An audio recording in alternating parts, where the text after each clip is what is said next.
final exam plus the date when it is due. Okay.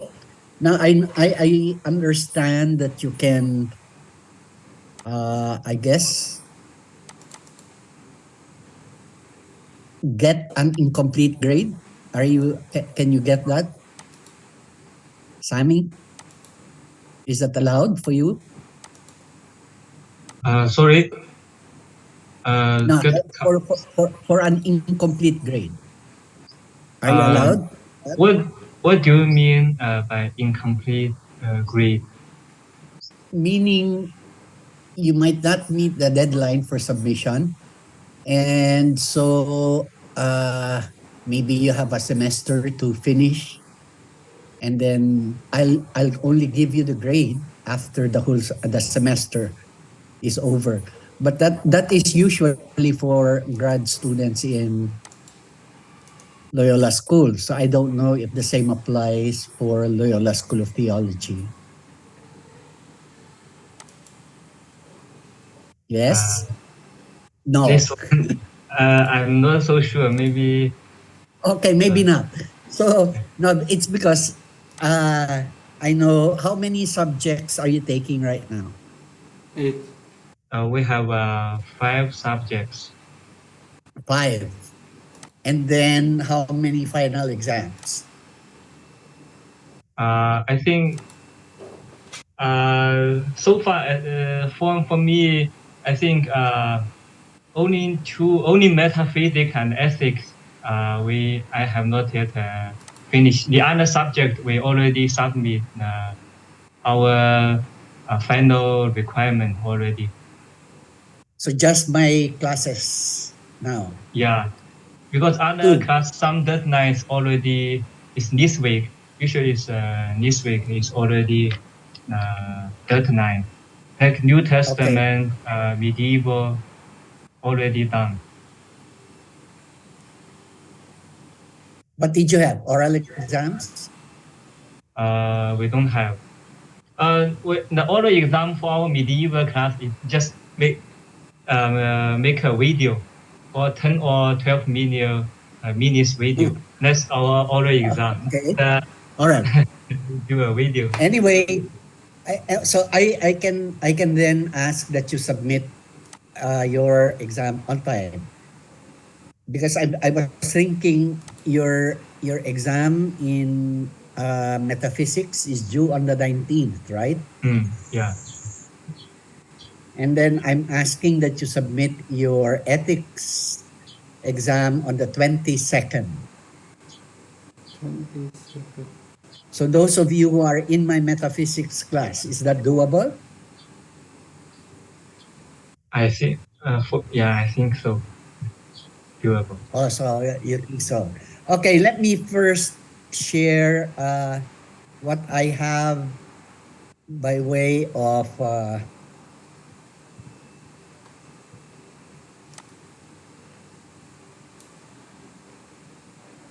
okay, over here.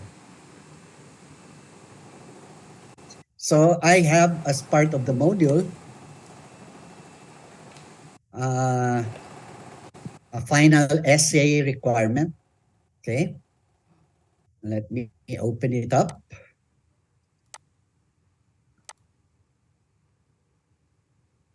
Okay, so it's just an essay question. What is ethical thinking about, and why should it matter? Okay, so actually we started our course asking precisely this question. And throughout the course, at least the first part of the course, which is about ethics and reason, and the relationship between religious experience and ethics, relativism, all these all these problems and concerns of ethical thinking, we discussed in view of how important they are. Okay? So I'd like you to write an essay answering this question. So it's an essay. It's not a direct response to the question. I just want you to be guided in your essay writing by this question here. What is ethical thinking about? Ethical thinking, ethical reasoning, it's the same thing, at least with regard to ethics, and why should it matter in our lives? And if you if you happen to lead religious lives and so forth and so on, make the question, in other words, concrete in the context of the life that you are leading now. If you're a lawyer, if you're a teacher, then that question should be relevant to what you are doing, at least for now. Okay. So it's basically the same requirement as in your metaphysics, 500 words or less. Okay.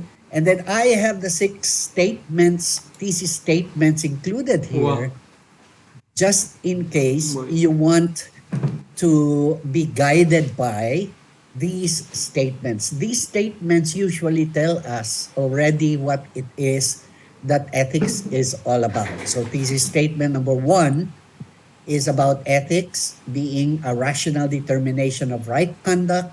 We explained that and talked about that in class. How it is always and necessarily a civic virtue. Okay. And ethics as always grounded and sourced in freedom, what we understand by freedom. And we talked about ethical and cultural relativism, how it is an objection to the possibility of ethics and ethical reasoning. I proposed a different response to the problem that ethical relativism poses, and that's ethical pluralism. So it is admissible to have different ethical conclusions to a particular problem, but we have to debate. We have to argue for the position we have, and then be open to other positions. That's ethical pluralism. And then we went to an example of an ethics that is identity based or centered on the question what it is that I ought to become as a human being. And we are doing natural law. We have done the first 2 parts of our discussion. I intend to finish discussion of the natural law today. I think we will start with number 6 here. We can isolate 3 moments in the whole process of applying the natural law. First, synderesis, which you will also learn about in your theology.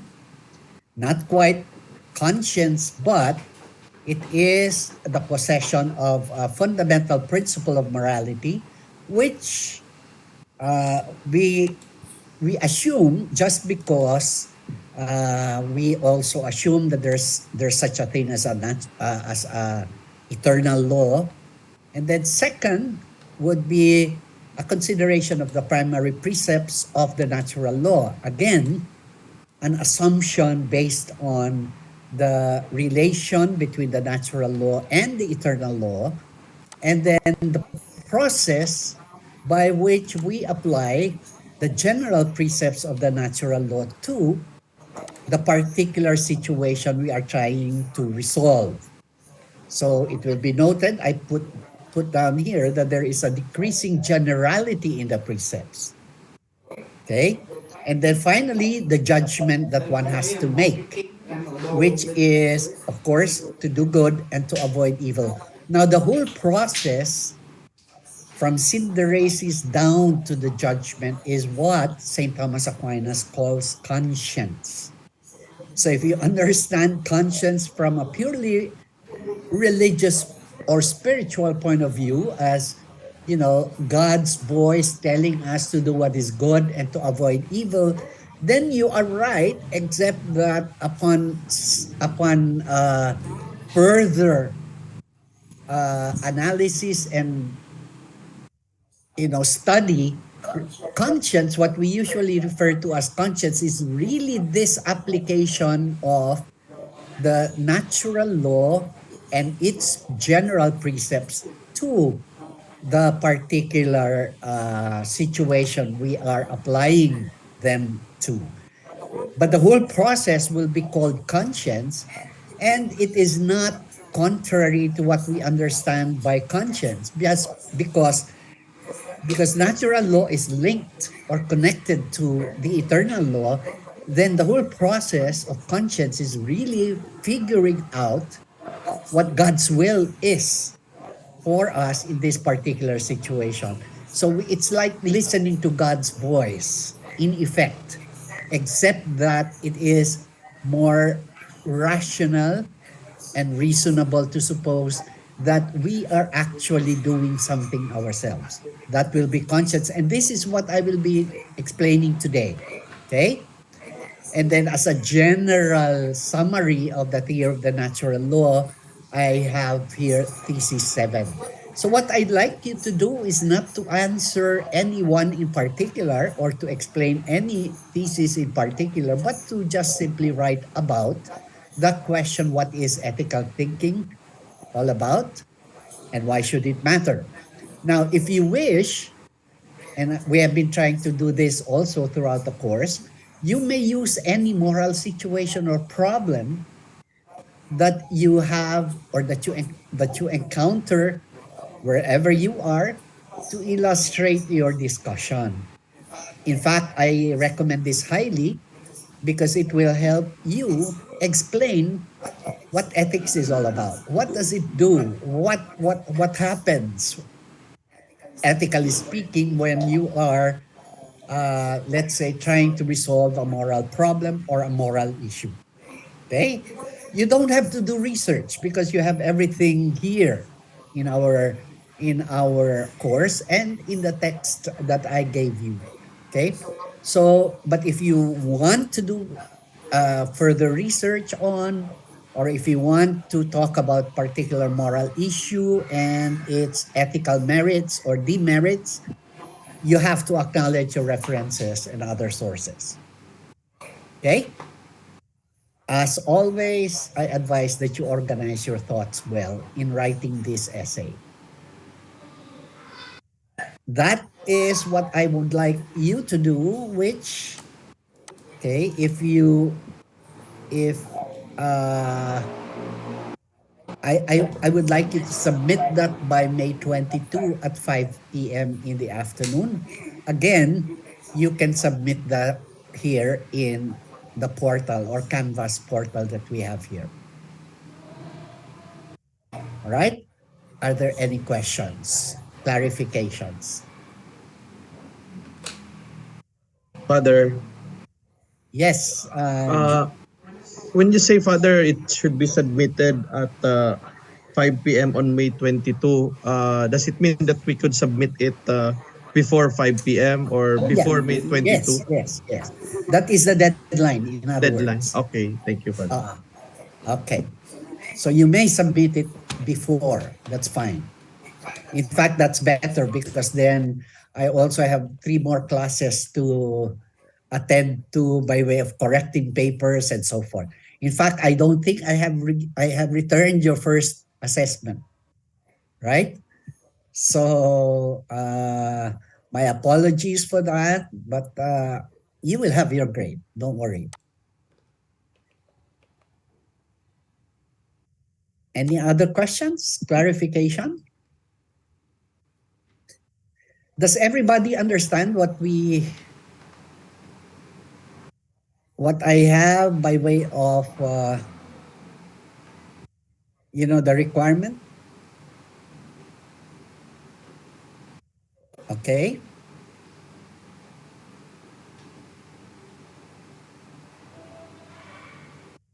Consider this practice for what you will be doing in theology anyway, and in a more difficult manner, I'm sure.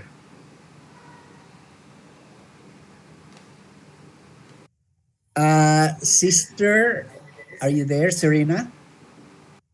Okay. You are auditing the course, right? you don't have to have a grade. But Do you need uh, a grade as an I auditor? don't. Yeah, I just listen to as audit. But Okay. if I just think about this question and as much as I can, Right. I write this one. Then Yes. I'll also try to give you a grade just in case you want to convert this into a regular theology course or preparatory course to theology. Okay. Yes. Thank you, Father. Ồ, All right. thì bật xuống gần gần điểm lắm, So are there any gần điểm. other clarifications needed? Questions? It's clear, Father. There. Okay. So let me now talk about what we are going to do next, which is let me see what I have here. My presentation.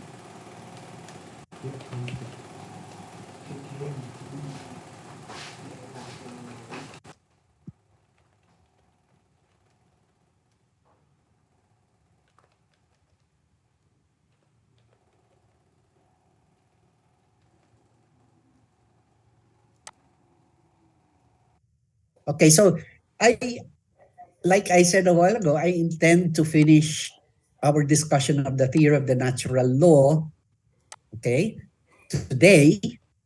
And if we have enough time before the end of class, I can I can give you uh, a sample case where I think the theory of the natural law would be very, very helpful.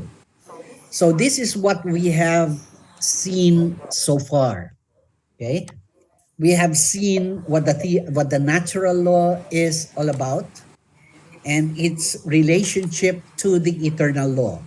But bear in mind always that whenever we talk about the natural law, we are also talking about what it means for law to be law itself. Okay? In other words, we have if what we mean by law is that it should be reasonable or rational, that it should be promulgated, that it should be for the common good, and as promulgated by an authority, then the natural law will also have to assume those characteristics. Okay? And I think what is different between civil law and the natural law is the fact that the natural law is not independent of any other law that there is. It is always and necessarily linked to and connected to the eternal law. In other words, there's no such thing as a natural law unless you assume that there is an eternal law. But this assumption actually, Copy. okay, is not just something that is based on faith. In other words, I don't think that the natural law requires that that you have to be a Christian or a Catholic, because even among the early Greeks there was already this idea of the natural law. If you have read any of those uh, classical epic written by the Greeks, you will see how much they they believed that there is a law governing, for example, the way we relate with parents, the way we relate with gods. Okay, and these laws are somehow inscribed in the way we are as human beings. So when, for example, the punishment of a Greek is that the body of a parent, mother or a father, is not to be buried, when in fact the law naturally is that they should be honored by burial. Then that means that for them the natural law is for the bodies, especially of parents, to be buried. That's natural. And because it's natural, they also follow that as the law governing the relationships among the citizens. And that is why it was used as a punishment. Okay? When you, for example, are a traitor to your nation or country, to your people, then you are sanctioned. How? By being asked not to bury, for example, your parent or somebody who has been considered a traitor. So it's there. The natural law theory has always been followed throughout. Okay? But in our case, the natural law that we are talking about here, as per St. Thomas Aquinas, is directly or is linked to the eternal law. That's why we had to talk about the eternal law. Okay? So the natural law is nothing other than the sharing in the eternal law by intelligent creatures. So necessarily, we have to understand what an eternal law is. And I have already talked about that. Okay? And the way St. Thomas presents it is this, that he compares God to a governor who reigns over a group of people and who, through his proclamations, rule or govern the way people behave in his let's say in his society. So much like, for example, an artist who is trying to create something, whatever that artist has in mind, he has to put into or inscribe into the very work of art that he is trying to produce. Okay? And I think I made mention of the fact that musicians like Father Arnel or Father Manuling would also think first about what they really want to put into the kind of music that they are producing.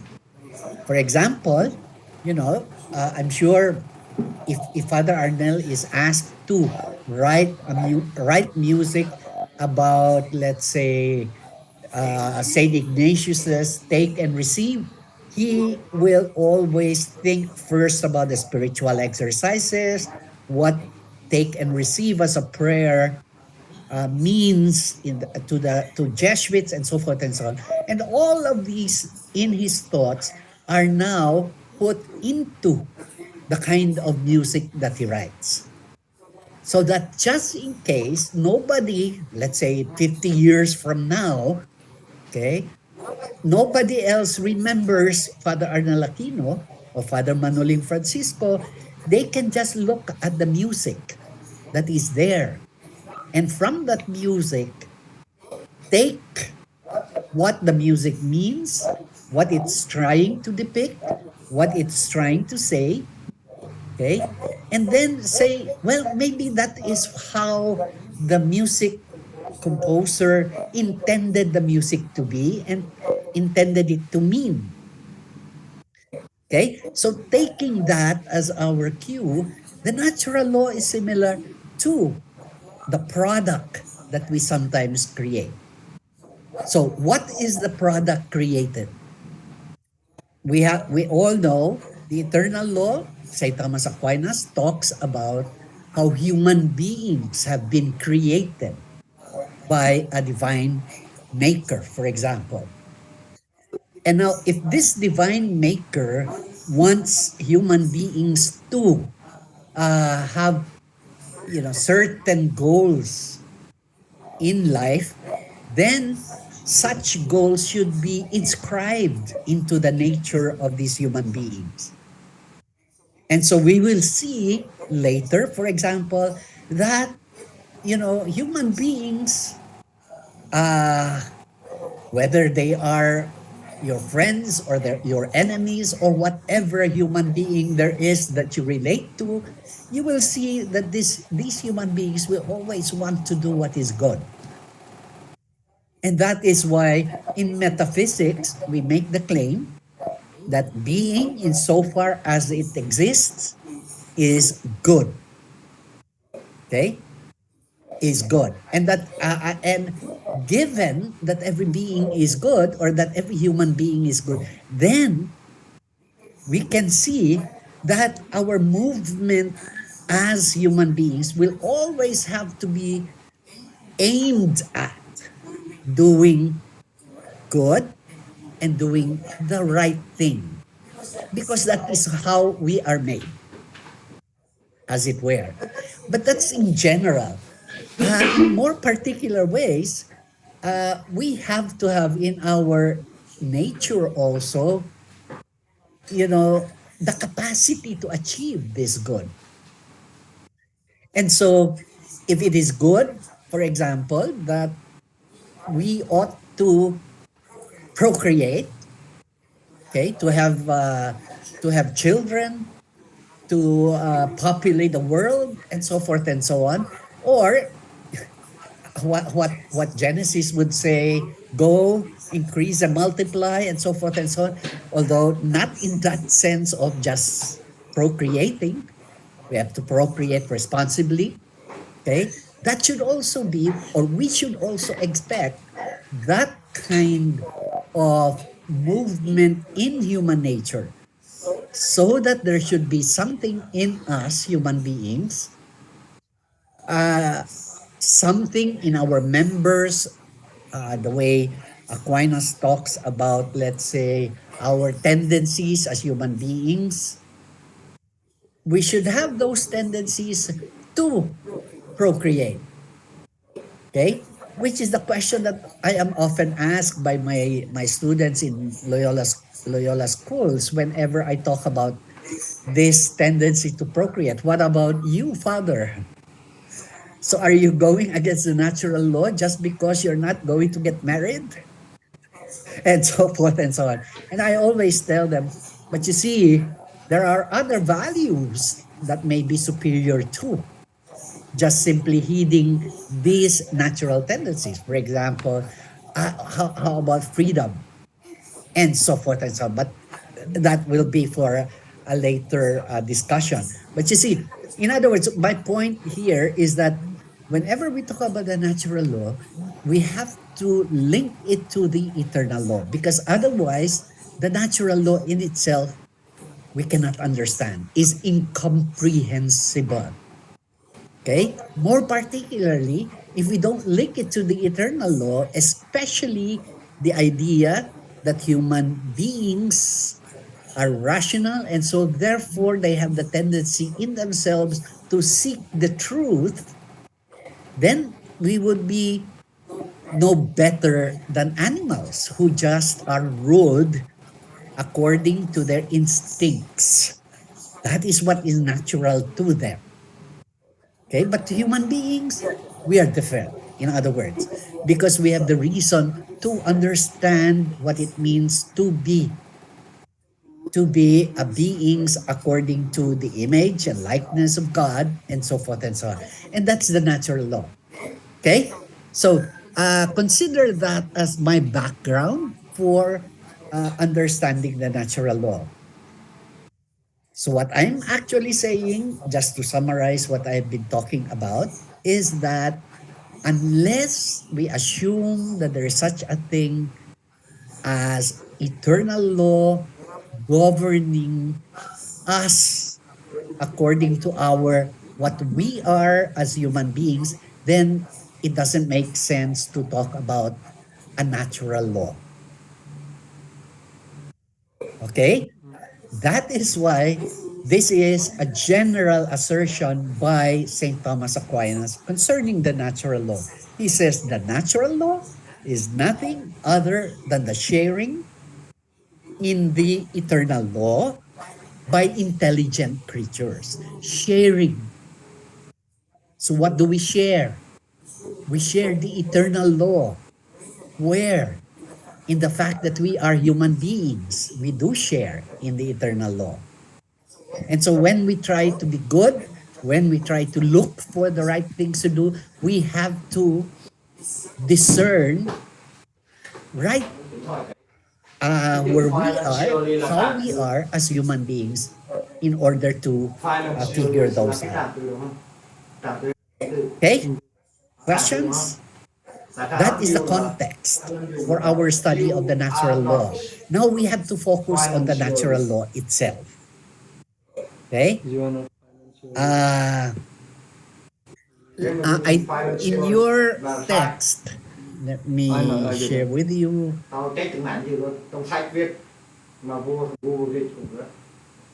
I did it. Okay. Korean This bit sa. is the text that I ask you to read, which is part of our Ethics and Reason textbook. Okay? So, I have on page, I think this is, if you care to look, page 62 of our text, a discussion of eternal law. Okay? And I introduce this by saying that law is nothing other than a dictate of reason. And then the second paragraph is the important paragraph here. St. Thomas Aquinas sees God as the source, ground, and end of all beings.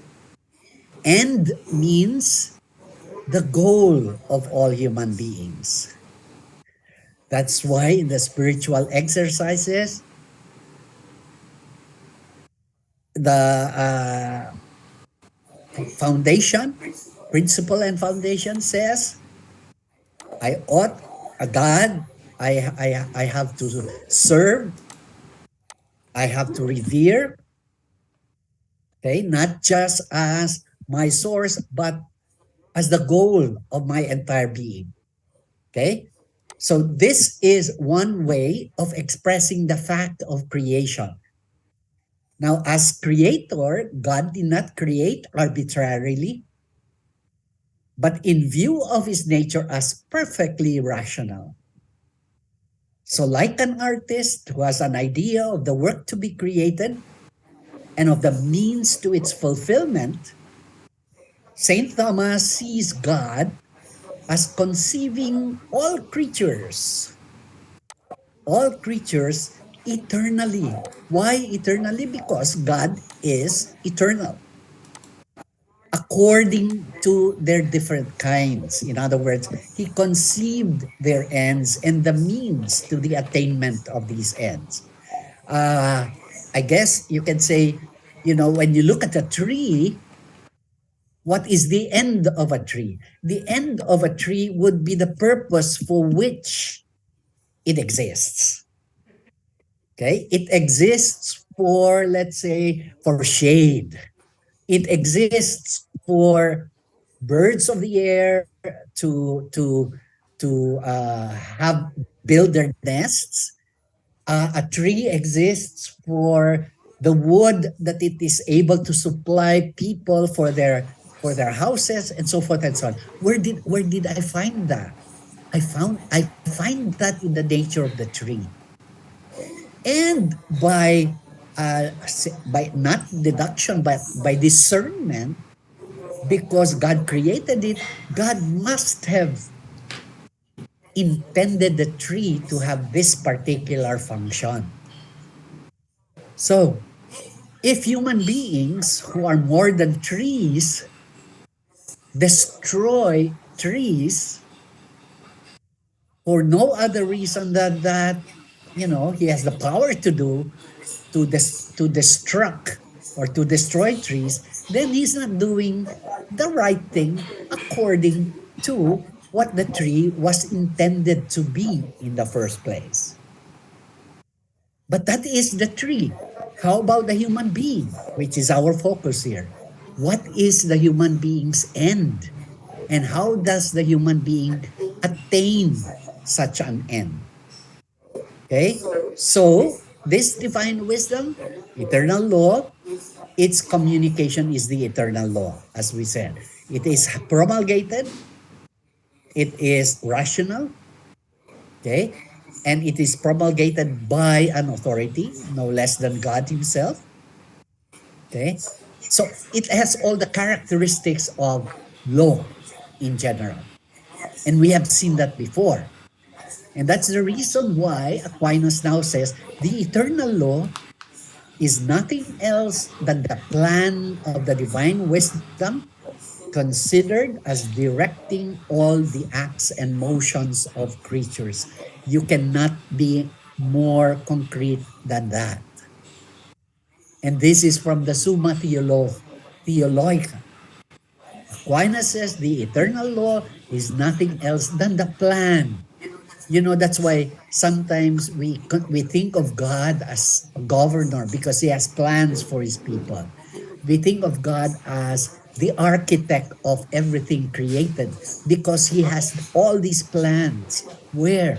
In his divine mind, in his eternal mind. Except that, as I pointed out the last time, it is God does not create the way we do create as human beings. God thinks and it is. Saint John, the evangelist, uh, proclaims this very philosophically in the very first chapter of his gospel. In the beginning was the Word, and the Word was with God, and the Word was God. Word, logos. Okay? But logos is no other than the idea that God has. So whenever God thinks, he has proclaimed the word and it exists. But not so the human being. The human being does not create that way. For example, an architect who wishes to build a house will have to draw it part by part what he intends to create. And so there is a gap between our thinking something and what is produced. But that's because we are human beings. But that's not the way God does works. And so that's eternal law. Okay? Now, the difference of the human being with regard to what I have been discussing a while ago in terms of trees, for example, in relation to the eternal law, which is inscribed in the very nature of things. The difference between human beings and creatures is that human beings know exactly how to act, how to make decisions in view of what God intends them to be. But through what faculty? Through the faculty of reason, through the faculty of through the faculty of knowing. Okay? We know, we have reason, and for which reason we are capable of discerning precisely what God intends us to be. Note, discern. I use the term discern because we are far removed from the mind of God. In other words, we cannot read the mind of God directly. Okay? Similar to, I don't think you can, when you're reading a book and you ask yourself, is this what the author is thinking? We have no way of finding that out. The only way to find out what he is thinking probably is by trying to understand the book. And sometimes it could be that the book tells us something that is different from the author's mind. That's why we have to argue about what a book means. So we cannot read God's mind directly. And so the best way to discern God's mind with regard to our end goal as human beings, and therefore with regard to what we ought to do, the right things to do, would be using our reason to understand what we are as human beings and to pay particular attention to our tendencies. Our tendencies. I'm not talking about tendencies in the sense of, let's say, this is what I intend to do, my own purpose. No, I'm talking about tendencies in the sense of what our beings uh, are or are apt to do independently of me thinking about it. For example, okay, when one is hungry, there is a tendency to eat in order to be satisfied. So hunger is just a symptom of, let's say, the tendency in us to eat. But this tendency to eat will also uh, allow us to understand that there is another tendency in us. Why do we eat? Because we also tend to survive. Okay? In other words, the tendency to survive is built into our nature as human beings. In fact, it is built into all beings and their nature. A tree, for example, we do not think that a tree intends to survive the way we do, but consider them, for example, bending to the ground whenever the wind blows. Wouldn't that be considered a tendency that they have to survive? Okay? When they seek out the sun, when they're trying to grow, for example, from seedlings to plants, when they seek out the sun, that is also a sign of their tendency to survive. Now, if you look at animals, there is a more distinct sense that animals tend to survive. What? Well, how? Well, if you approach a wild animal, I am sure that that wild animal will try to protect itself. You may misunderstand that a wild animal to be aggressive, but it is aggressive only because it is trying to protect itself from what? From you. Okay? So if you have not handled an animal before, you will realize that if you hurt an animal, it will also tend to hurt you back. And that is its way. That is its uh, attempt to show it has a tendency to survive. Human beings, especially, okay, self-defense is usually understood from the perspective of natural law as an attempt to survive. And I'm sure that reason is also admissible by civil law. Am I right, Chan? Can you defend yourself in law, in the court of law, by claiming I was doing it in self-defense? Jan, Yes, sir. right? In criminal law, it is a actually a you will be exempted from criminal liability if you can prove that you are doing A it defense for that you can use. self-defense. Yes. In fact, uh, can one say, for example, because and here is where the use of reason is important. Is it possible for you to lose on the basis of self-defense if the force that you use is not commensurate to the force that is being applied to you? For example, it's just a matter of, let's say, hitting you with his bare fist, but then you shoot the aggressor.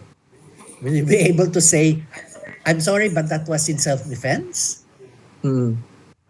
No, Father, because under our law, Yeah. there must be a reasonable necessity of the means employed to prevent Okay. or repel the aggression. So if it's All sobra, right. Father, you cannot Okay. use self-defense.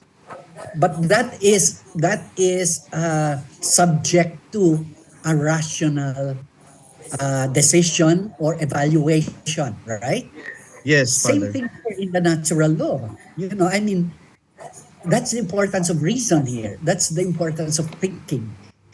That is the importance of what we will see later as the process called conscience. Conscience does not just simply lead us to the end. Conscience actually talks about the process that we have to go through in order to come up with a decision or a judgment. But I am going ahead of myself. But do you see what I'm trying to say here?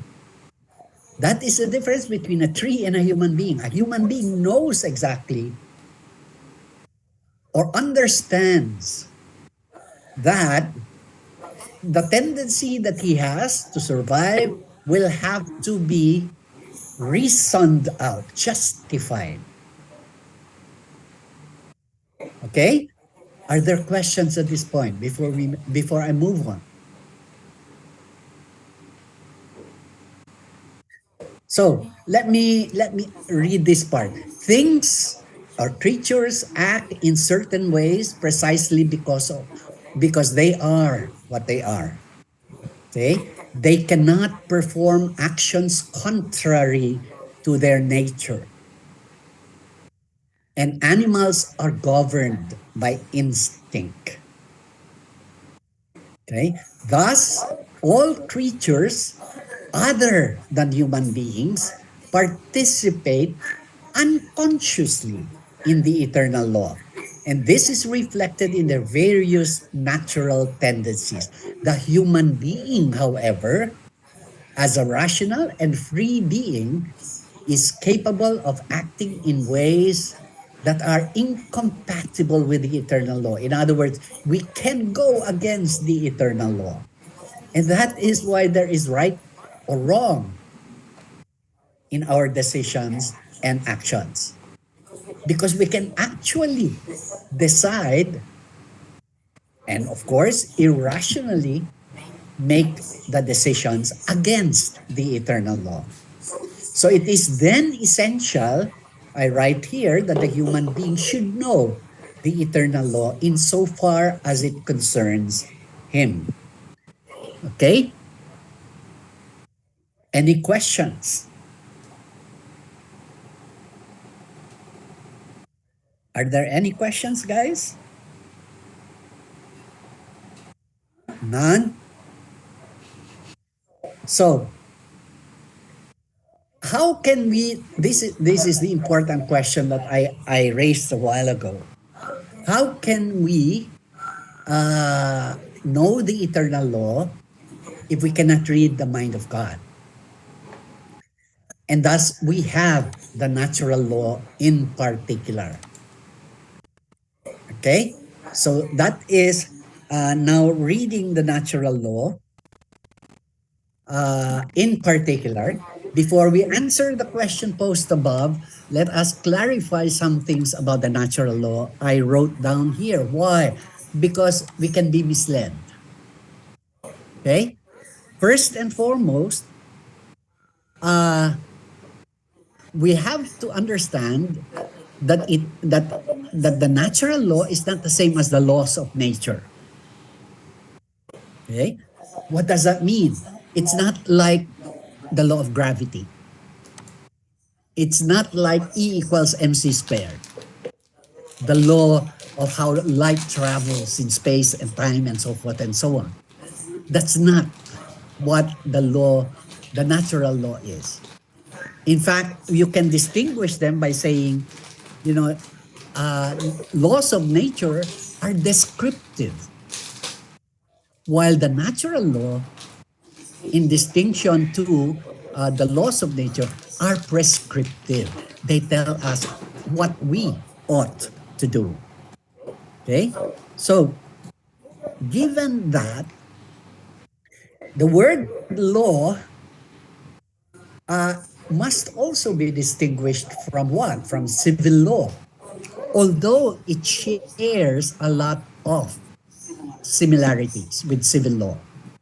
Okay? Civil law, ethical law are prescribed. Correct. Okay? But the difference is natural law is universal. It applies to all human beings, in other words. While civil law would apply only to the particular society for which it has been prescribed. And so there is the big difference. Okay? Now, to cast away some misleading ideas, I wrote here, we have to study what the theory itself involves. And we will base this study on Aquinas. Are we ready? What in particular does the natural law include? First, we have to understand, therefore, what human nature and natural inclinations are in general. What are we, or what would we consider to be natural inclinations that we have in common with all beings in the world? Okay, in common. Although the human being cannot read off the eternal law in God's mind, he can discern the fundamental tendencies. And we can, for example, discern that we have not tendencies that are common to all beings. Beings. I'm not talking about just the tree. I'm not just talking about the human being. I'm talking about all beings, all creatures, for example. Okay? Now, every human being possesses the natural inclinations to the development of his potentialities. Why do you come to school? Because you know that you can be a better human being by seeking the truth. Why do you become a member of a group? Because you know, as human beings, for example, that it is good for you to belong to a community.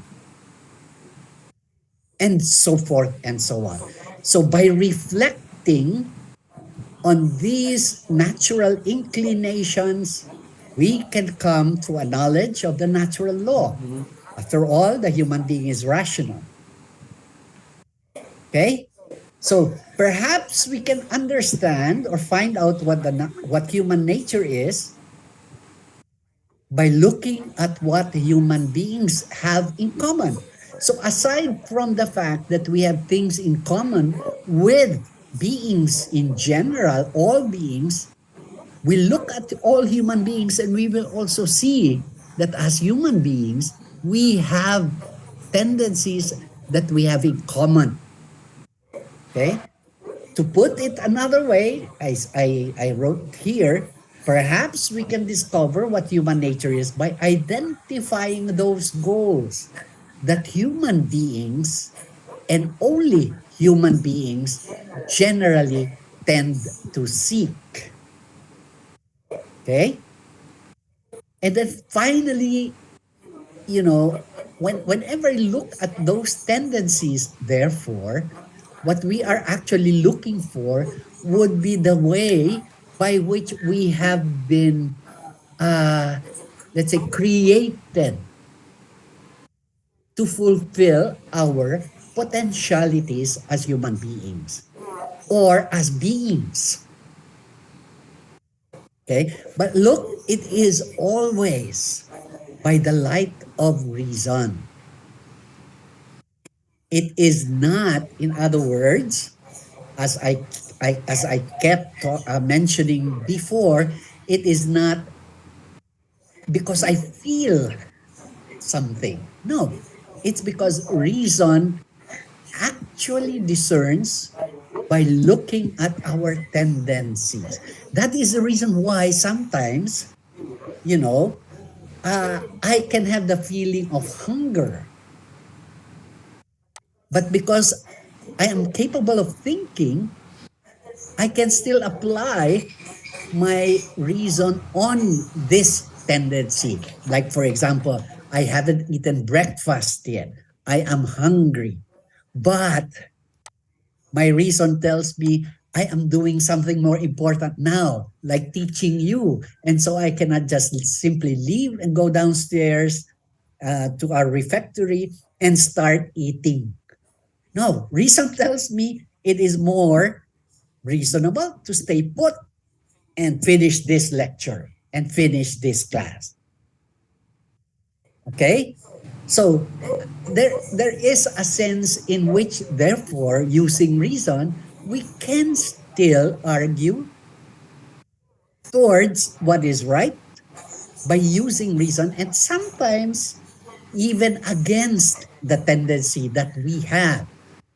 Or somebody on a diet might feel hungry, and yet reason tells this person, look, it's important that you survive, and one of the ways to survive would be to let's say take care of your health, and part of it would be to avoid eating at all times of the day, and so you have to be on a strict diet.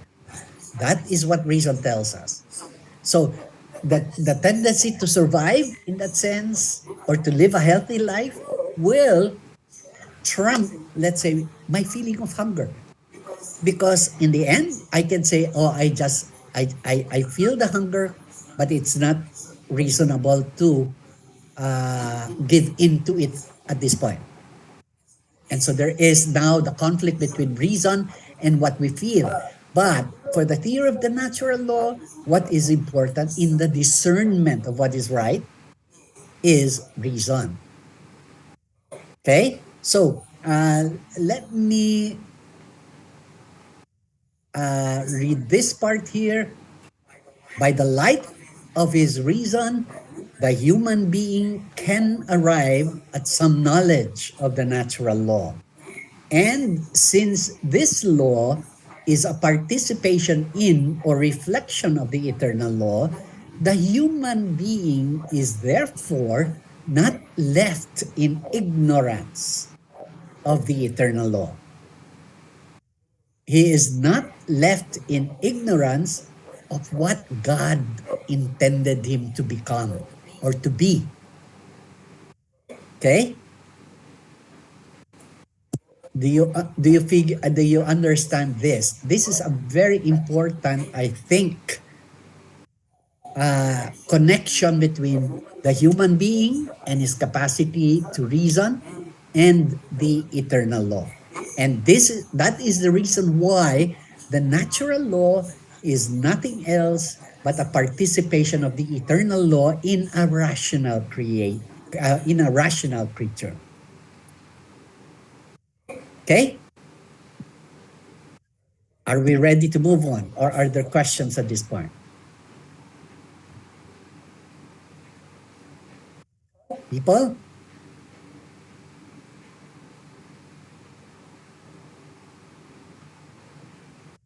Questions? Clarification? Am I making sense to you guys?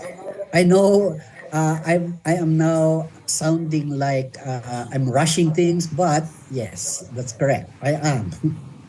But not at the expense of you understanding what's going on.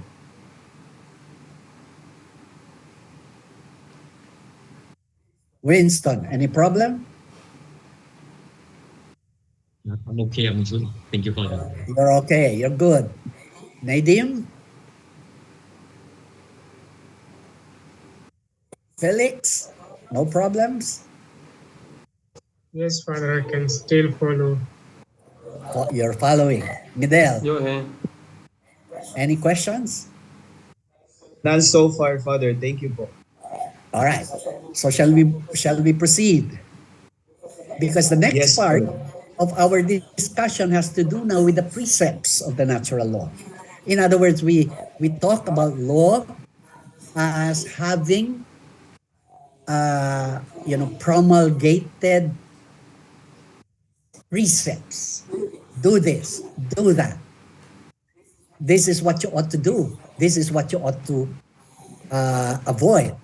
So the natural law, expectedly, because it's law, has to have precepts also.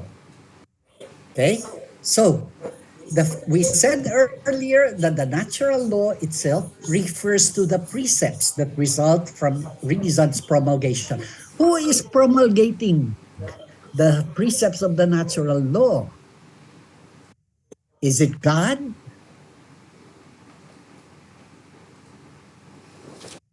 What do you think? Nadel, is God promulgating the precepts of the natural law? I think, sir, if we are going to go back to your first the introduction that the natural law is like a replica of the eternal law. Uh, Okay. I think yes, God will be the one who promulgate the natural law because, like for example, we cannot actually pinpoint a particular authority or governing power that would actually Hmm. give us like a police power that okay, you violated the natural law, except that we believe in an eternal law that respects to our natural law. Oh, That's my opinion. but the church acts like a policeman, Yes, right? Father. It Yes, will yes. tell you whether or not you have committed a law. You have committed crimes against, let's say, the natural law. That's why you need to go to confession and so forth and so on. Yes, sir, But sir. I agree who? also. So now, just think about this, guys. Uh, who has to promulgate the natural law in the here and now? Reason. Reason. In other words, we ourselves promulgate it, right? So it's Yes, sir. not God telling us that this is the precept. Although ultimately, as Aquinas would say, the precepts of the natural law are part of and share the divine law. But we have, using reason, to promulgate it. Because if it is God who promulgates it, that's the eternal law. Okay? He promulgates the eternal law. How? In his mind. And like I said before, once he thinks of something, it is. Okay? But for human beings, we have to figure out what did God intend me to do and to be. The only way I can respond to that question, short of, let's say, because it's impossible to read God's mind, I have to look into my nature as a human being. Okay, that is why I'm sure this is something that you all are familiar with. When you are trying to discern what is God's will for you, uh, yeah, no retreat director will tell you read God's mind, because that would be impossible. What are you supposed to read then if it's not God's mind? You read what you are. You read your hopes, your dreams. You read what you're capable of doing. You read what your, let's say, what your day looks like. In other words, you pay attention to what you are. In particular, I guess the hopes and dreams that you have, because that is where you are headed, as it were. Okay? And that is what discernment means. Of course, are you therefore discerning God's will? Yes. And right now, it's it's probably best expressed in the terms discerning the spirit. When you are discerning the spirit, You are not reading God's mind, but trying to understand and comprehend what God wills for you by looking into yourself. Okay? That's the natural law that you are trying to put into effect. Now, the natural law begins with a general principle, which in metaphysics we understood as the principle of identity, something that you cannot deny. Sammy, do you recall the principle of identity? When we talk about the correlativity between the human intellect and being, what is the first principle that will allow us to understand the correlation? Uh, What is? the being In other words, yes, being is for intellectual. being is for the intellect and the intellect is for being, or reduced to how mathematicians would see the first principle, one is always equal to one.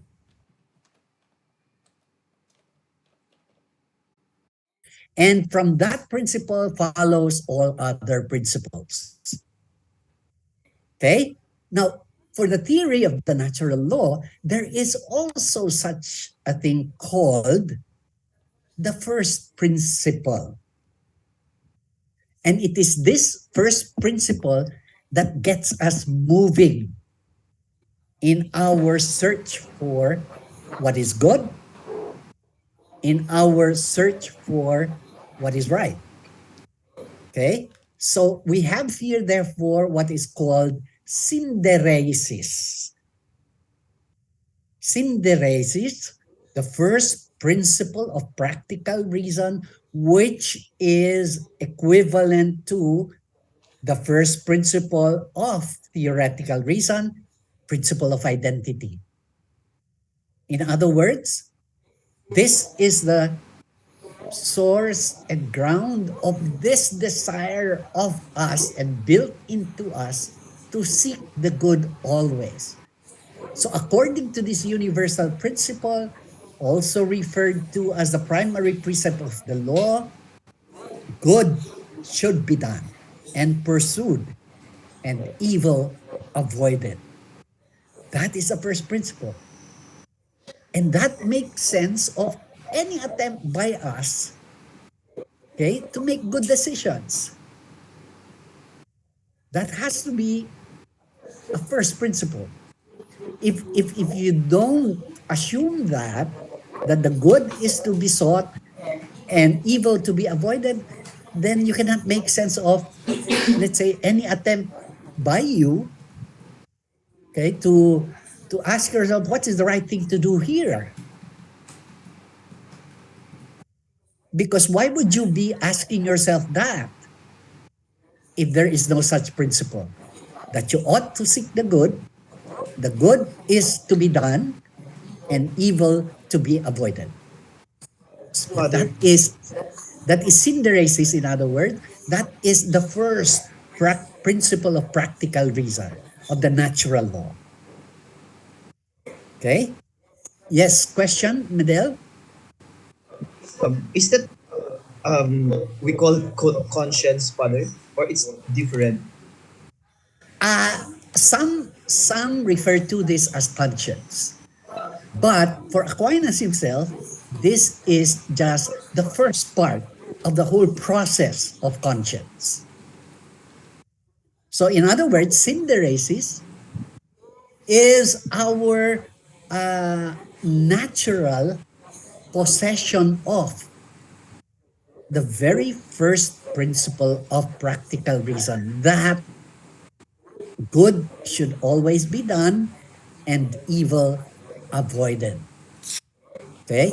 So when for example somebody asks you, okay, let's say in your ministry somebody asks you, brother or father, uh, is it good to is it good to use contraception Uh, well, after all, I already have 15 children, and I don't think I can have some more and still be able to take care of all of them.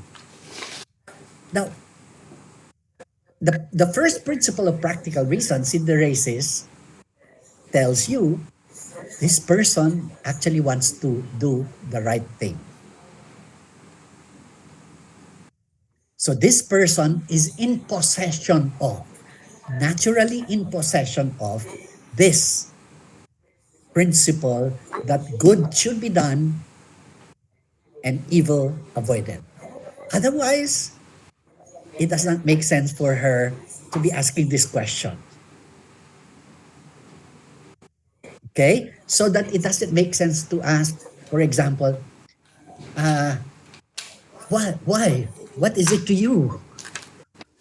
That doesn't make sense to this person. Because I'm sure this person will tell you, I want to do, syempre, of course, I want to do what's right. Diba? Otherwise, she will not make sense of why of the question. But that is what we mean by synderesis, the first principle of practical reason. Okay? Sir, And I Father, that is, yes, go ahead. um, what can you say about what is happening right now in not right now, but few days ago about the satanic movement, Father? Because Uh, it's like there is a something like conference, Satan on, Con, that has. Have you heard about it, Father? it's called what? Not What conference? Satan Con, Satan Conference. Satan conference. What is that? I haven't heard of it. Yes, it is like the largest conference that is happening for those people who like worship Satan Ah, uh and you're talking about this one, Father, like Cinderesis is like a a yes.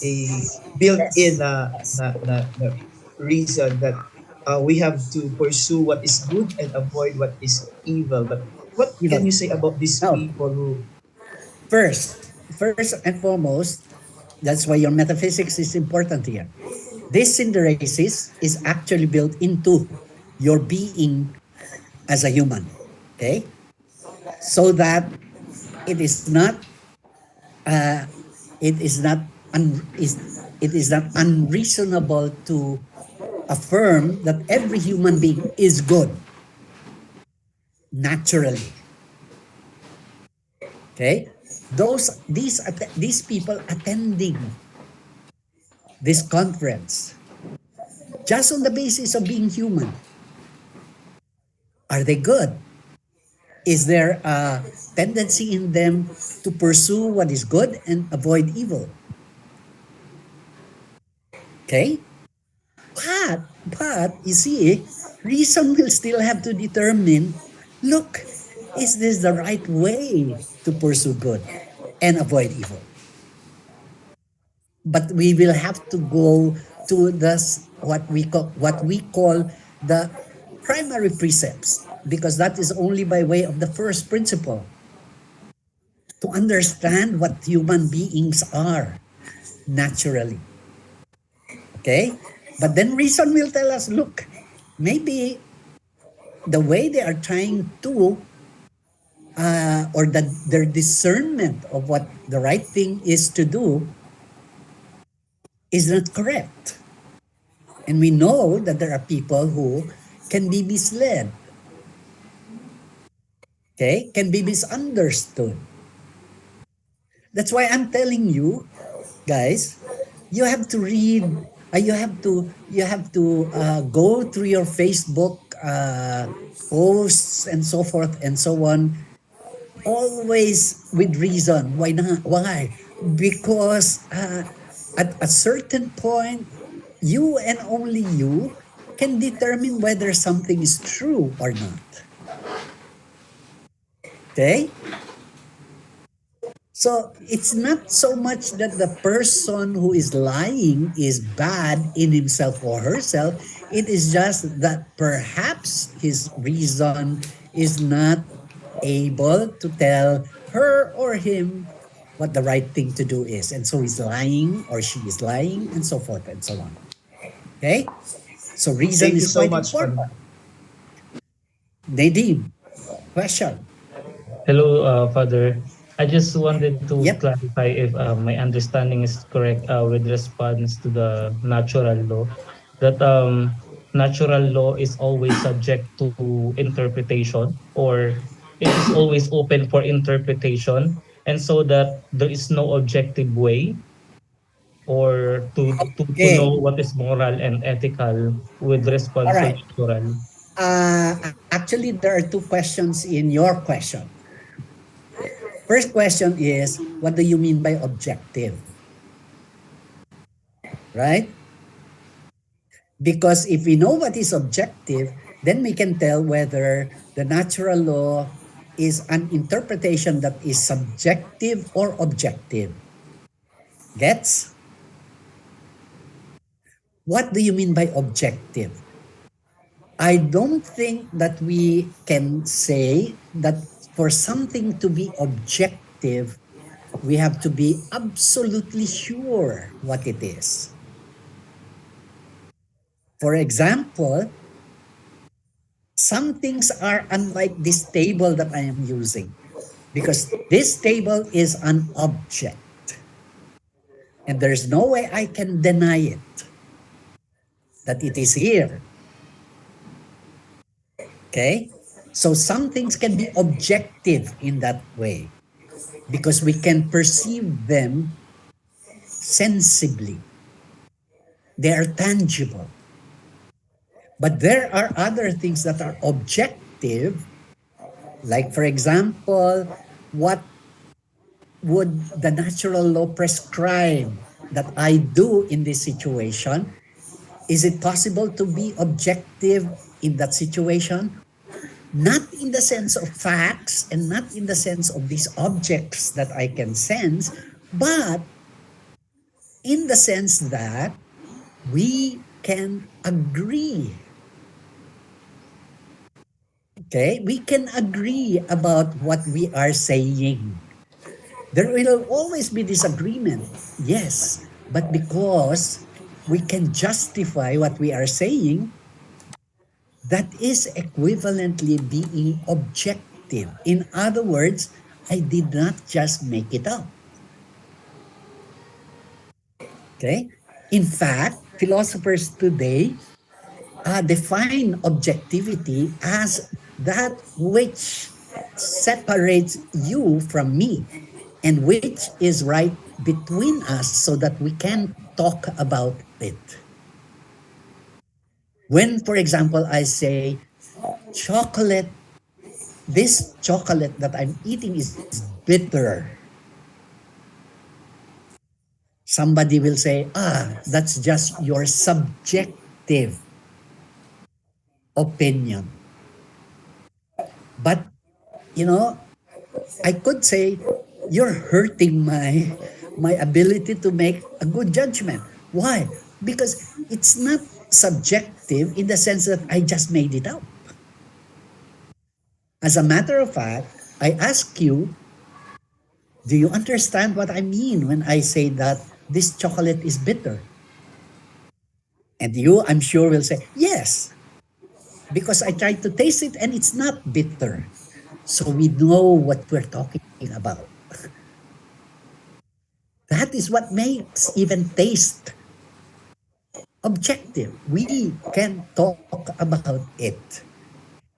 Unfortunately, we have been misled by, let's say, such assertions like beauty is in the eye of the beholder, which means that it is, in other words, according to one's opinion. No, I think the real meaning of beauty is in the eye of the beholder is precisely because it is being seen by a beholder, that it is not just something I made up. Because I can tell you, all right, beauty is in the eye of the beholder. This person is beautiful. Can't you see? And then you will disagree with me and say, you have poor taste. Well, the fact that you criticized me and said you have poor taste means that you, at least we're talking about something. Okay? And that makes it objective. Do you see that? And so I will echo here what the little prince, okay, said. What is essential is invisible to the eye. But that doesn't make, and that doesn't mean that what is essential, because just because we cannot see it means we make it up. No. No, I think you understand what that means. What is essential is invisible to the eye. And because you understand it, we can talk about it. That is what it means to be objective. Okay? As opposed to what? As opposed to subjective. I made it up. And something that you make up, you cannot talk about, right? Do you understand? So, back to the question you raised. Is there any way we can know what the natural law, the precepts of the natural law, object in an objective way? This is the objective way of figuring out or discerning God's will for us. As a matter of fact, how? By looking at the things that God created and looking at how these things that God created, move to their fulfillment. And so we have the primary precepts, the primary precepts, which are, okay, may I move on? But does that answer your question, Nadine? Yes, Father. Thank you. So in other words, there's no way you can talk about being objective and limit the term objective to what we can sensibly point to. Because to be objective, at least, can also mean it's something we can talk about. Okay? So, according to this natural law theory, therefore, how do we know that there are precepts? We know, I think the relationship between the natural law and eternal law already gives us a clue, okay, as to what this natural law and its precepts should be. The clue is, let us look at the things created. Let us see how all these things pursue what is their good. Okay? So the primary precepts, Aquinas proceeds to give content to by examining the fundamental natural tendencies or inclinations of human beings. Why these inclinations? Because as he already mentioned before, these inclinations are God's way of directing what he creates or what he has created to their fulfillment. Just like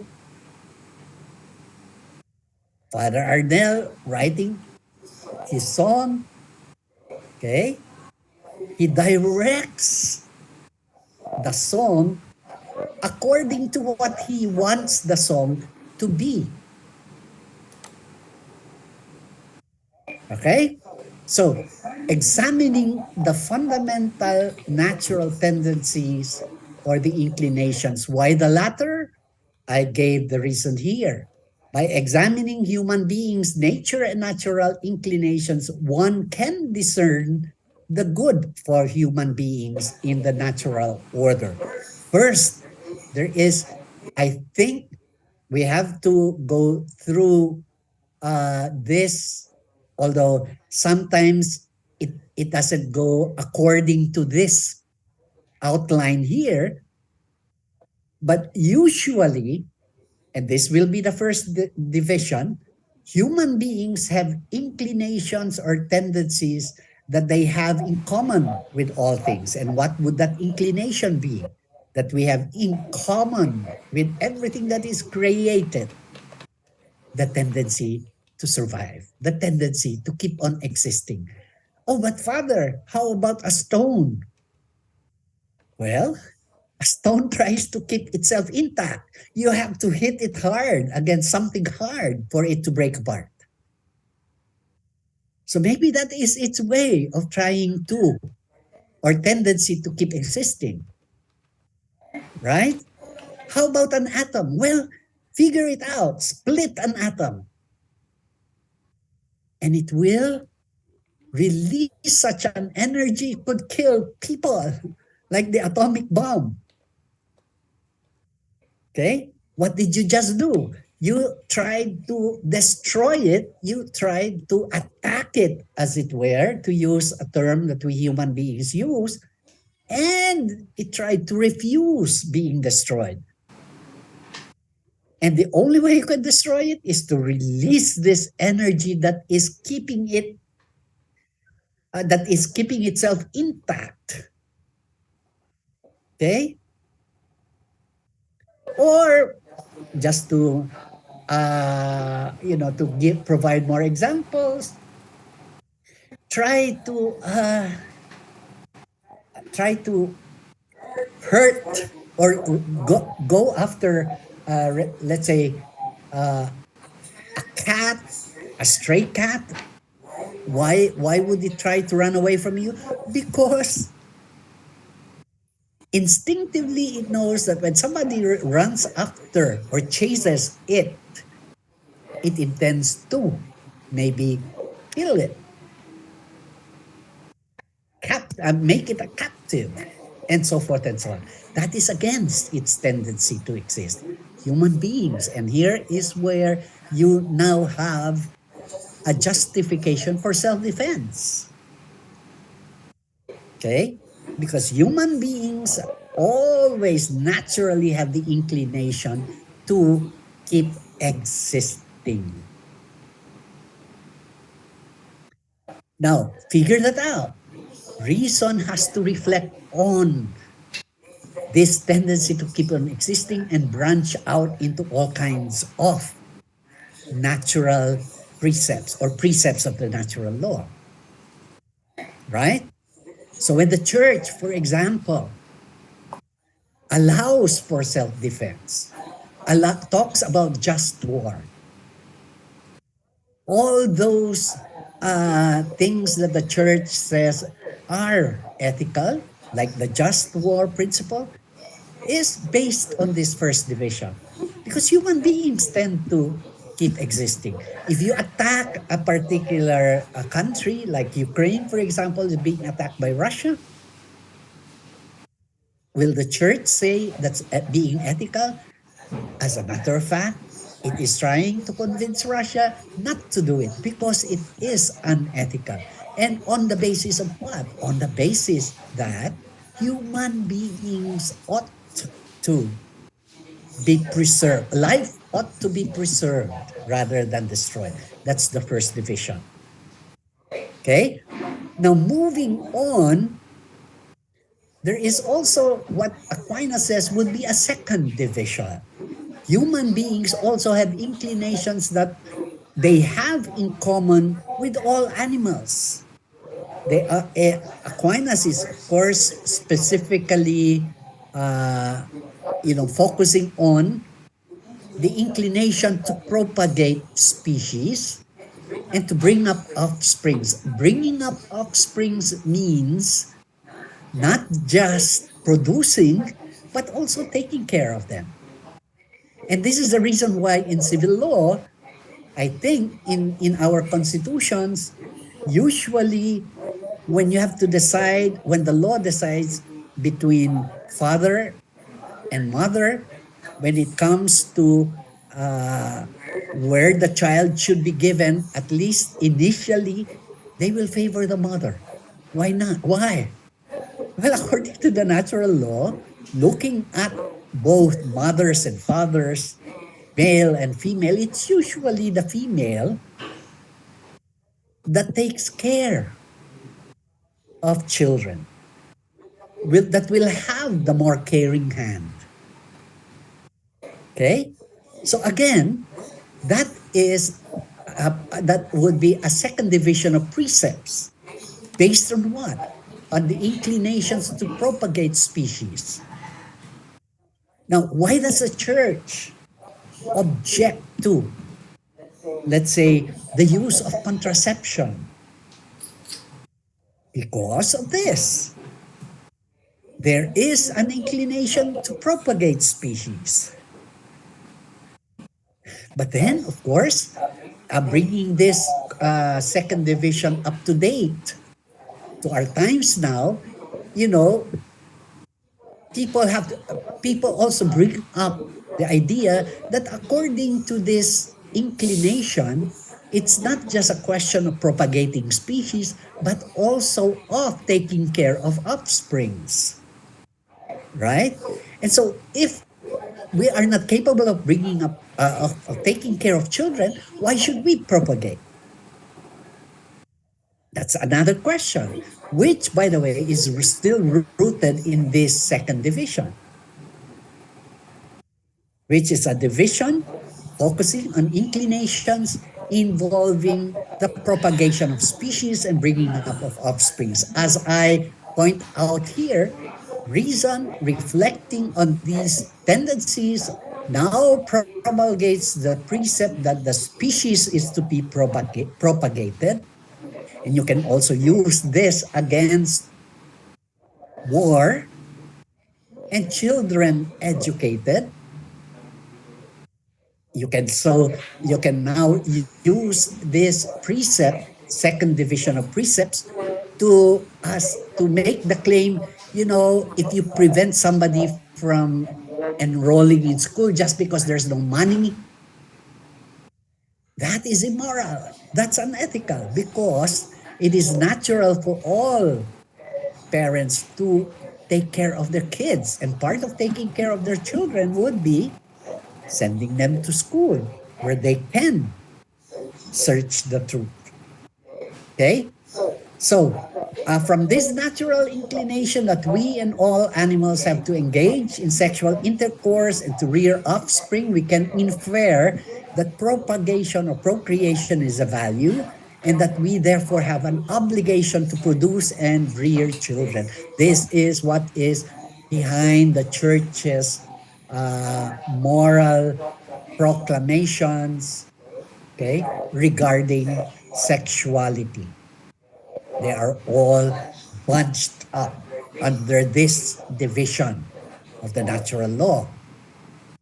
Okay, but if we look more carefully at human beings, we can also see that human beings do not only have things in common with other beings. They don't have things. They don't have inclinations in common with animals. They also have inclinations that are common to all human beings. Okay? What are these inclinations?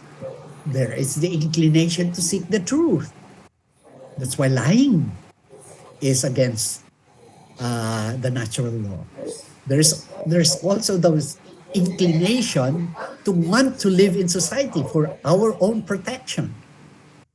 That is why discrimination is against the natural law.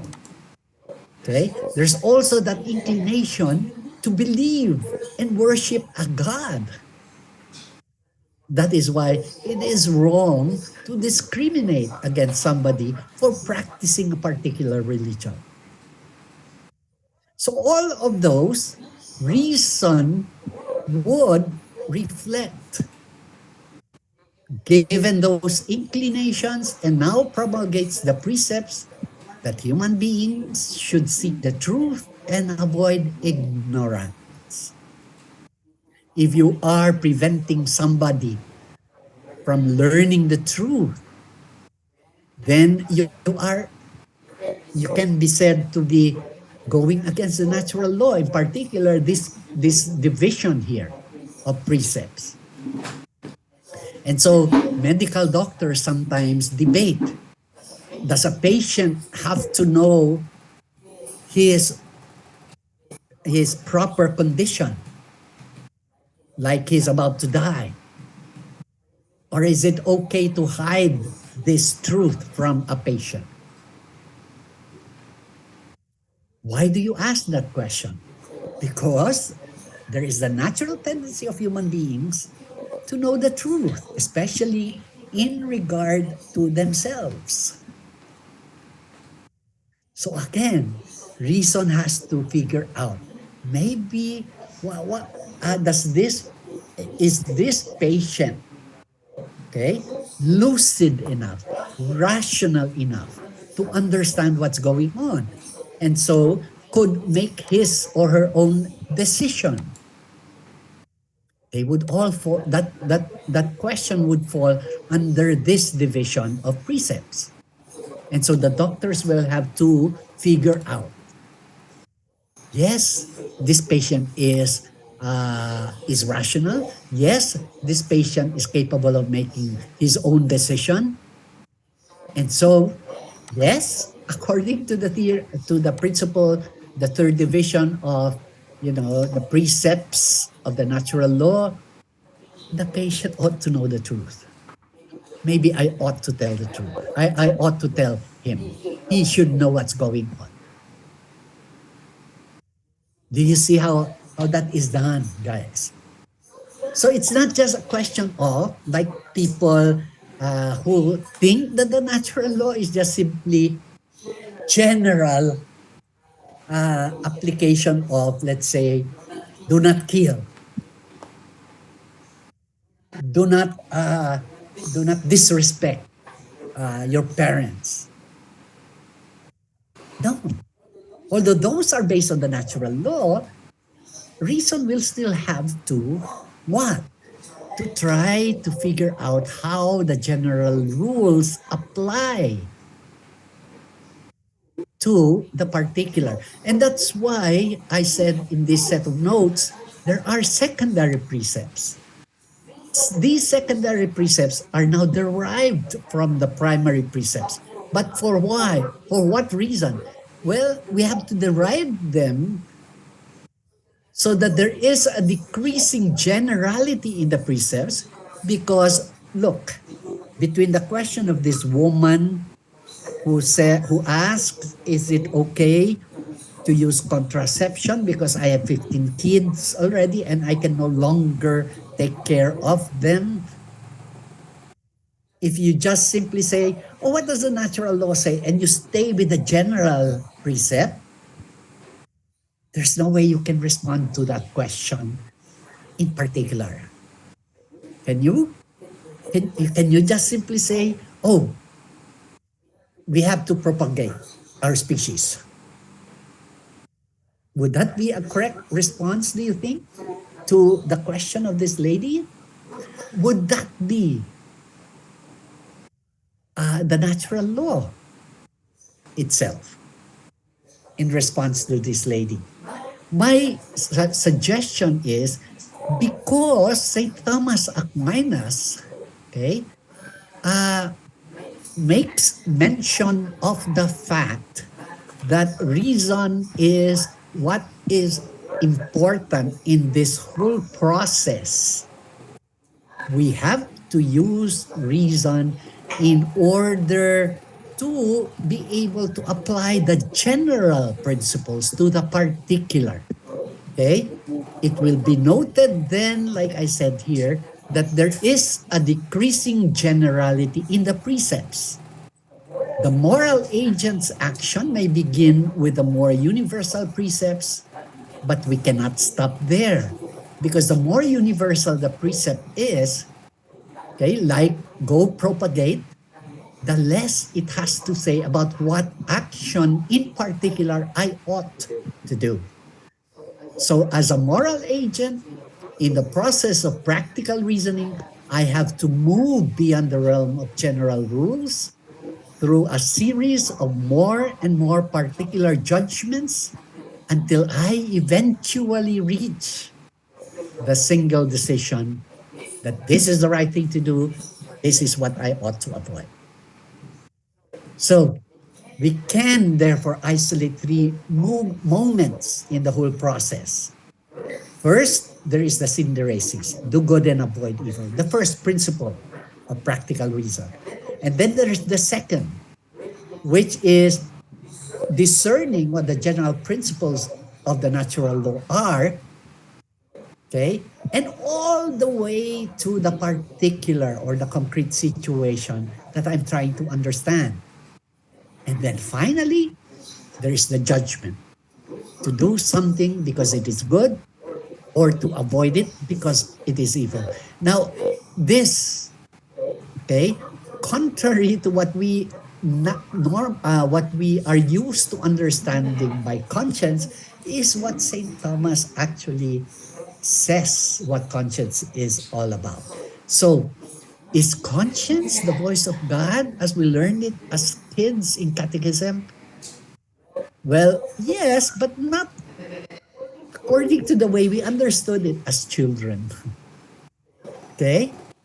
Because as a matter of fact, St. Thomas Aquinas, okay, Christian tradition now understands the whole process of conscience as the discernment of the general precepts dictated by reason according to what the natural law is, applying this step by step to the particular situation you are in, and then making a judgment. That is why, guys, okay, we are obliged to obey our consciences. Why? Because that is God talking to us directly? No.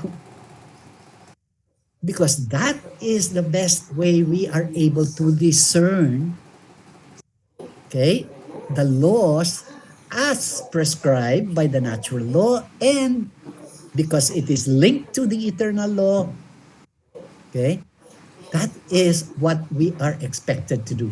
And so in theology, you will learn about what about consciences that are in error?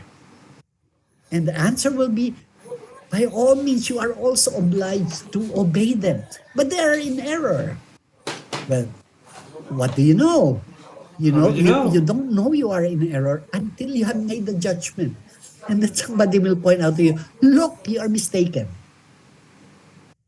But because insofar as this is the discernment that you are making, as long as you're doing it responsibly, reasonably, and because that whole process is what we call conscience, then by all means you are obliged to obey that conscience. Okay?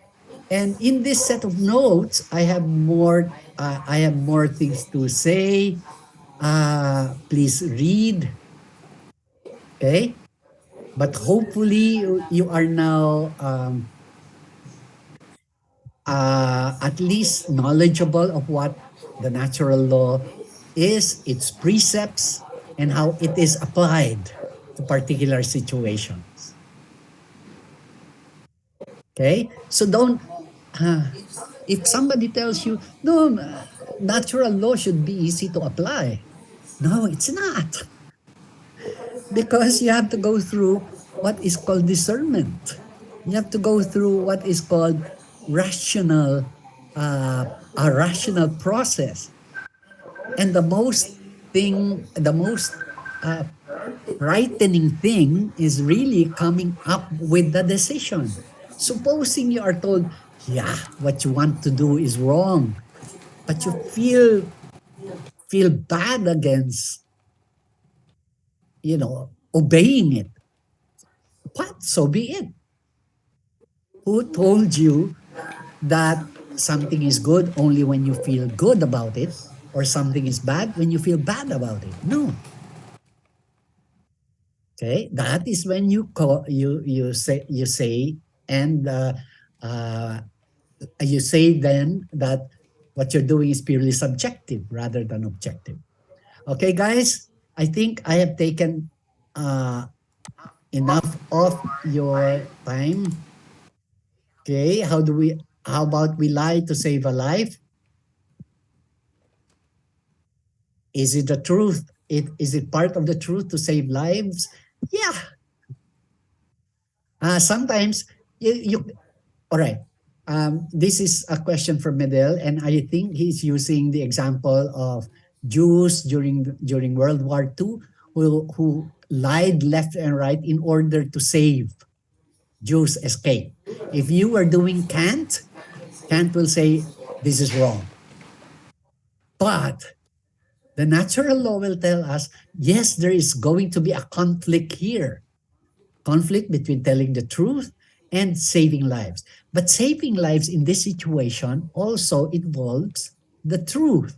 The truth is that these Nazis don't have any right as human beings to be hunting the Jews just because they are Jews. So you're still within the bounds of the natural law of seeking the truth, albeit in the form of protecting lives. Okay, Nadel? So, Thank you so much, guys, Father. this is all for now. I wish we had more time. I'm not going to meet with you next week, not anymore. And so we have to end our course here. Thank you, and hopefully I'll see you again in the future. Thank you so much, Okay? Father. Thank you, All Thank you Father. so right. much, Father. Thank you. Thank you. Thank Thank you, you. Father. Thank you, Father. Thank you, Bye. Father. Thank you, If you have Father. You any and see more you, Father. questions with regard to if you have any more questions with regard to the exam or anything else in ethics, you can just write me, and I'll Father, try my best to respond to you. Okay, Father. Thank I you. take a Okay? group photo, Father. Yes, Uh, I, I Sunny? I take a group photo. So A Oh, group. okay, sure. So okay, you better come out. for Uh, memory. Ramil, Felix. Okay.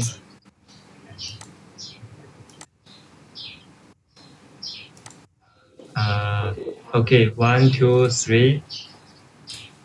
Okay, I think it's okay now. Okay. So I'll see you, okay, in campus.